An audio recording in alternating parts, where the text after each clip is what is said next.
A lot of people think that depression affects every minute of every day and everything in your life, that it's constantly there in the back of your mind, but really it comes and goes in like waves of lies you tell yourself to trick yourself into actually believing that your life is hopeless or that you're lost in some weird trap that you can't get out of. And eventually it overwhelms you to the point of not being able to handle life.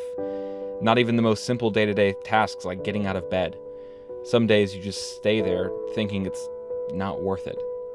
If I ever have time to just sit there and dwell on my own thoughts, then it always seems to spiral into overthinking the simple relationships in my life to the point of thinking that they're hopeless.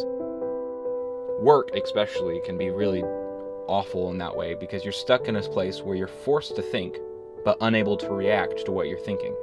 You just have to fake a smile and continue moving on and doing your work no matter what.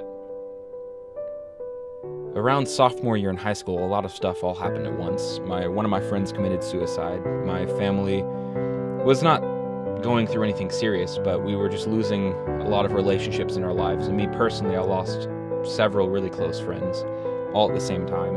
And my siblings were starting to have serious relationships and even looking towards marriage. And all of it just seemed to pile on me at the same time in a really, really tough year in school, doing pre-college and junior year in high school.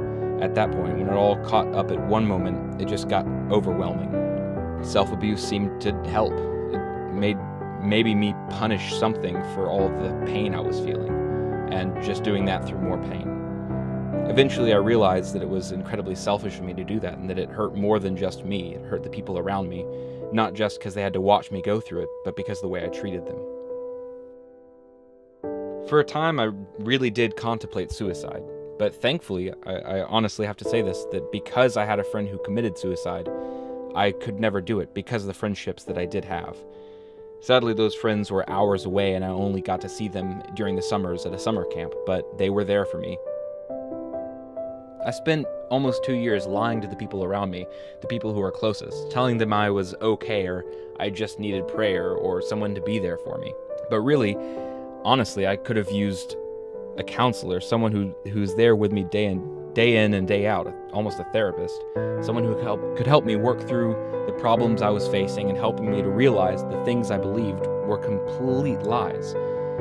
Lies that I had concocted, lies that I'd almost fooled myself with. In the end, though, getting to the point where I thought my life was worthless is what helped me to find new hope for tomorrow. The fact that perhaps my life was kind of worthless. Not worthless to the point of not needing to exist, but worthless in the way that I had made it worthless. I had made my life worthless by not benefiting the people around me, by not showing love to the people who loved me most. And that is how I can use that time in my life, and even the trials that I face now, and the times that I struggle with depression now, to help me keep myself in check, show myself that I need to be showing more love to the people around me on a day-to-day basis. And that is how I think that this has been more of a gift than a curse.